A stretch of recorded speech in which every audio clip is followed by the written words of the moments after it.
যুবক, তুমি ধোঁকা খাচ্ছ, তুমি ধোঁকা খাচ্ছ। যে দিনদার নয় তুমি তাকে দিনদার মনে করতেছো, এটা নিজেকে ধোঁকা দেওয়া। শয়তান তোমাকে ধোঁকা দিচ্ছে, শয়তান তোমাকে ওয়াসওয়াসা দিচ্ছে। কেন স্ত্রী দিনদার হওয়া লাগবে? এখানে আর একটা কথা বলি, কিছু যুবক এই কথা শুনে একটু হাসতেছে, তো এই জন্য এখানে আর একটা কথা বলতে হয়। সেটা কি, আমার একটা ক্লাসমেট নাম হচ্ছে নানজু মানজি, খুব ভালো মেধাবী ছাত্র, আমার সাথে মাস্টার্সের চান্সও পেয়েছে। তো অনার্সে পড়া অবস্থায় তাকে আমি একদিন জিজ্ঞেস করছিলাম গল্পে গল্পে যে তাদের দেশে ছেলে মেয়েদের মধ্যে প্রেম প্রীতি আছে না নাই, অবৈধ সম্পর্ক যেটা বলা হয়। তা আমি আরবিতে বলেছি মোহাব্বাহ বা ইশক। তো ওই ছেলে খেপে গেছে, রাগান্বিত হয়ে গেছে। তা আমি বুঝলাম না যে কেন রাগান্বিত হওয়ার। আমি বললাম, লেশ তাকদাব, এত রাগান্বিত হওয়ার কারণ কি? তো বলতেছে, কেন রাগান্বিত হবে না, তুমি ইসলামকে অপমান করতেছ। আজীব, আমি ইসলামকে কিভাবে অপমান করলাম? আমি ইসলামকে কিভাবে অপমান করলাম? বলছে, যে ছেলে মেয়ে প্রেম করে তাদের এটাকে প্রেম নাম দেওয়া এবং ভালোবাসা নাম দেওয়া ইসলামকে অপমান করা। এখনো বুঝেননি? এই সম্পর্কটার ইসলামে কি নাম আছে? জেনা। এই সম্পর্কটার ইসলাম কি নাম দিয়েছে? জেনা। তুমি আমাকে বলো যে আমাদের দেশে জেনার সম্পর্ক হয় না, হয় না? তাহলে তোমার প্রশ্ন ঠিক আছে, তুমি আমাকে এটা কেন জিজ্ঞেস করতেছো যে আমাদের দেশে ভালোবাসা প্রেম প্রীতি আছে না নাই? তুমি এই ভালোবাসা প্রেম প্রীতি শব্দটা জেনার ক্ষেত্রে লাগিয়ে ইসলামী পরিভাষার অপমান করেছো। কত ভারী কথা, বুঝতে পারছেন? এই কথার ওজন কত, বুঝতে পারছেন? তাহলে যুবক, এখানে হাসার অবকাশ নেই। তোমার এটা ইসলামের পরিভাষায় প্রেম ভালোবাসা বললে, মহাব্বত বললে ইসলামকে অপমান করা হবে। এটা আমার বলার সুযোগ নাই। এটা তোমাকেও বলতে হবে যে আমি জেনা করতেছি। এখন আমার সাথে যে জেনা করতেছে সে অনেক দিনদার, এটা বলতে হবে, তাহলে আরো মজাক হবে। এখন তুমি বলো যে তোমার সাথে জেনায় লিপ্ত আছে সে দিনদার কিনা, ভালোবাসা বলিও না, প্রেম বলিও না, তাহলে ইসলামের অপমান হবে। এবার বিবাহের বিষয়ে রাসূল সাল্লাল্লাহু আলাইহি ওয়াসাল্লাম বলতেছেন, তুনকাহুল মারআতু লিআরবাইন, তোমরা 4টি জিনিস দেখে মেয়েদেরকে বিবাহ করে থাকো। লিমালিহা, লিহাসাবিহা, লিজামালিহা ওয়া লিদীনিহা ফাজফার বিযাতিদ্দীন। তোমরা ধন দৌলত, বংশমর্যাদা, সৌন্দর্য, টাকা পয়সা দেখে, দিনদারিতা দেখে তোমরা মেয়েদের পছন্দ করো। তবে আমি মুহাম্মদ সাল্লাল্লাহু আলাইহি ওয়াসাল্লাম তোমাদের বলে যাচ্ছি, তোমরা যদি বিবাহ করার সময় মেয়ের মধ্যে টাকা পয়সা নাও পাও সমস্যা নাই, সৌন্দর্যতা নাও পাও সমস্যা নাই, বংশমর্যাদা নাও পাও সমস্যা নাই, তবে অবশ্যই যেন তোমার স্ত্রীর মধ্যে দিনদারিতা থাকে। দিনদারিতা দেখে তুমি স্ত্রী চয়ন করো।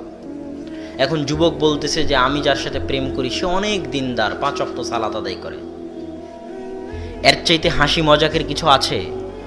যে দিনদার সে পরপুরুষের সাথে কথা বলবে? অসম্ভব। তো দিনদার মেয়ে কেন বিবাহ করতে হবে? দিনদার পরহেজগার তাকওয়াবান মেয়ে কেন বিয়ে করতে হবে? কেননা একটি আদর্শ ইসলামী পরিবারের সবচেয়ে বড় ভিত্তি, সবচেয়ে বড় খুঁটি, সবচেয়ে বড় স্তম্ভ হচ্ছে সতী পরহেজগার তাকওয়াবান স্ত্রী। এই সতী তাকওয়াবান পরহেজগার স্ত্রীর মূল্য আল্লাহ এবং তার রাসূলের নিকটে, ইসলামের নিকটে সীমাহীন ও অপরিসীম। রাসূল সাল্লাল্লাহু আলাইহি ওয়াসাল্লাম বলছেন, ইন্নাদ দুনিয়া কুল্লুহা মাতা, দুনিয়া এবং দুনিয়ার মাঝে যা কিছু আছে সবই সম্পদ। ওয়া খায়রু মাতাইহা আল মারআ সালিহা, আর সবচেয়ে দামি, সবচেয়ে মূল্যবান, সবচেয়ে শ্রেষ্ঠ সম্পদ হচ্ছে একজন সতী পরহেজগার নারী, মহিলা, স্ত্রী। সাময়িক আনন্দকে প্রাধান্য দিতে গিয়ে স্থায়ী শান্তিকে নষ্ট করিও না। কেননা তুমি প্রেমের মাধ্যমে যে সম্পর্ক করেছো, ওই সাময়িক আনন্দকে পাওয়ার জন্য তুমি যে বিবাহ বন্ধনে আবদ্ধ হবে, এর মধ্যে আল্লাহর বরকত এবং রহমত থাকবে না। তওবা করে ফিরে আসো এবং একজন পরহেজগার তাকওয়াবান নারী দেখে বিবাহ করো। মৃত্যু পর্যন্ত শান্তিতে বসবাস করবে ইনশাআল্লাহ। শান্তি এবং সুখ দুটো কিন্তু আলাদা জিনিস। শান্তি আর সুখ দুটো কি জিনিস? আলাদা জিনিস। এই যে পাকা বাড়ি, এসি আছে, ফ্যানের বাতাস চলতেছে, ফ্রিজ আছে, এটা হচ্ছে সুখ। এটা কি? সুখ। এসির বাতাস চলতেছে তারপরও ঘুম আসে না, মানে শান্তি নাই। কথা বুঝেননি? এসির বাতাস চলতেছে তারপরও ঘুম আসে না। পোলাও কোরমা দিয়ে ভাত খেয়েছে তাও ঘুম আসে না। ফুল সাজানো আছে, কত কি সাজানো আছে শোকেজে, টাইলস লাগানো আছে, তারপরও ঘুম আসে না, মানে কি নাই? শান্তি নাই। শান্তি হচ্ছে অমূল্য জিনিস, যা ইসলাম দিতে পারে। কে দিতে পারে? ইসলাম দিতে পারে। সম্মানিত উপস্থিতি, এবার যখন বিবাহের অনুষ্ঠান শুরু হয়ে গেল, চলে আসলো, তখন আমি আগেই বলেছি বিবাহ পৈতৃক সম্পত্তি নয়, আল্লাহর রাসূলের দেখানো পথ অনুযায়ী বিবাহ করতে হবে। বিবাহের নামে যত রসম রেওয়াজ, অপসংস্কৃতি, বেহায়াপনা, বেলেল্লাপনা যা সমাজে আছে, যেটা বিবাহকে কঠিন বানিয়েছে, আনুষ্ঠানিকতা বিবাহকে কি বানিয়েছে? কঠিন। যে সমাজে বিবাহ যত কঠিন, ওই সমাজে জেনা তত সহজ। যে সমাজে বিবাহ যত কঠিন, ওই সমাজে জেনা তত সহজ। আমাদের সমাজে হিন্দুয়ানি রীতি আছে, স্বামী মারা গেলে স্ত্রী দেখবেন আর একটা বিবাহ করবে না।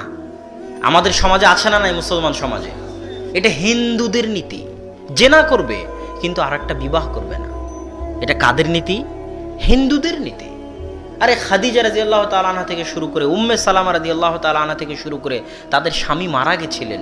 স্বামী মারা যাওয়ার পর আল্লাহ রাসূল তাদেরকে বিবাহ করেছেন। আল্লাহ রাসূল বিধবাকে বিবাহ করেছেন। আল্লাহ রাসূল তালাক প্রাপ্তকে বিবাহ করেছেন। তাহলে আমাদের সমাজে একবার তালাক হয়ে গেলে, একবার স্বামী মারা গেলে তার আর বিবাহ হবে না। সেটাই যেন সেই মেয়ের সবচেয়ে সম্মান মর্যাদার, যে ছেলে মেয়ে নিয়ে আছে, স্বামী মারা যাওয়ার পর এখন আর বিবাহ করেনি, এটাই যেন সম্মান মর্যাদার। এটা কুসংস্কার, হিন্দুয়ানি কুসংস্কার। যেই সমাজে বিবাহ যত কঠিন, ওই সমাজে কি তত সহজ? জেনা তত সহজ। বিবাহকে সহজ করে দিতে হবে। যাবতীয় হিন্দুয়ানি কৃষ্টি কালচার থেকে বিবাহের সাথে যত রসম রেওয়াজ আছে, সব হিন্দুদের থেকে এসেছে। সব হিন্দুদের থেকে এসেছে। বিবাহে যত কৃষ্টি কালচার আছে, সব এই সমস্ত হিন্দুয়ানি কৃষ্টি কালচার বন্ধ করে বিবাহকে সহজ করতে হবে। আল্লাহ রাসূলের সাহাবী বিবাহ করেছে, আল্লাহ রাসূল জানেই না। আল্লাহ রাসূল বলছে, আব্দুর রহমান, তোমার গায়ে হলুদ যে?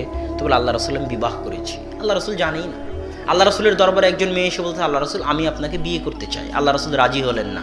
পাশে একজন সাহাবী ছিল, তুমি কি বিবাহ করবে? তো বলে, হ্যাঁ করব। কি আছে তোমার কাছে? খুঁজে খুঁজে দেখা গেল কিছুই নাই। তো আল্লাহ রাসূল সাল্লাল্লাহু আলাইহি ওয়াসাল্লাম কোরআনের বিনিময়ে বিবাহ করিয়ে দিলেন। 1 সেকেন্ডের মধ্যে বিবাহ হয়ে গেল। বিবাহ এত সহজ, বিবাহ এত সহজ। আমরা আজ সমাজে বিবাহকে কঠিন করে দিয়েছি। দ্বিতীয় তৃতীয় বিবাহ সমাজে কঠিন হয়ে গেছে। বিধবা নারীকে বিবাহ করা সমাজে কঠিন, তালাক প্রাপ্ত নারীকে বিবাহ করা সমাজে কঠিন। যে সমাজে বিবাহ যত কঠিন, সে সমাজে জেনা তত সহজ। এই জন্য বিবাহের রাস্তাকে সহজ করতে হবে, উন্মুক্ত করতে হবে। বিবাহের রাস্তাকে সহজ করতে হবে, উন্মুক্ত করতে হবে। আসমান থেকে রহমত বর্ষণ হবে ইনশাআল্লাহ। কেননা মানুষের গুনাহের কারণে, ওই যে রাসূল সাল্লাল্লাহু আলাইহি ওয়াসাল্লাম বলেছে, কথায় কথায় কথা মনে পড়ে। আপনারা আব্বুর হাদিসেও শুনেছেন যে যখন ইমাম মাহদি আসবে, যখন ঈসা আলাইহিস সালাম আসবে, তখন একটা গাভীর দুধ খাবে একটা গ্রাম, একটা ডালিম খাবে একটা বংশ। এত বড় ডালিম হবে, গাভীর এত দুধ হবে। কেন? ওখানে হাদিসে বলা হয়েছে যে মানুষের পাপের কারণে শস্য ফলমূল কম হয়, মানুষের পাপের প্রভাব পৃথিবীতে পড়ে। তো ওই 7 বছরের ন্যায়পরায়ণ শাসন, যখন মানুষ পাপ গুনাহ করবে না, তখন আল্লাহর রহমত বরকত এত বর্ষণ হবে যে একটা গাভীর দুধ খাবে একটা গ্রাম, একটা ডালিম খাবে একটা বংশ। আজকেও সম্ভব যদি আমরা পাপ বন্ধ করে দিই। আল্লাহ রহমত বরকত বর্ষণ করবেন। এই জন্য বিবাহের রাস্তাকে সহজ করতে হবে, উন্মুক্ত করতে হবে। আর বিবাহকে যাবতীয় হিন্দুয়ানি কৃষ্টি কালচার থেকে মুক্ত রাখতে হবে। বিবাহের দিন মেয়ে উপস্থিত থাকবে, বিবাহের দিন মেয়ের পিতা উপস্থিত থাকবে, যে বিবাহ করবে সে উপস্থিত থাকবে, 2 জন সাক্ষী উপস্থিত থাকবে, যিনি বিবাহ পড়াবেন তিনি উপস্থিত থাকবেন। বিবাহ হয়ে গেল, আর কিছু লাগবে না। আর বিবাহ পড়ানোর পরে ওয়ালিমা করিয়ে দিবে, শেষ, আর কিছু নাই। আগে পরে লেজ বা সামনে পরে কিছু, কোনো অনুষ্ঠান কিছু নাই। এখানেই বিবাহ শেষ। এর মধ্যে আল্লাহ সুবহানাহু ওয়া তাআলা বরকত দিবেন।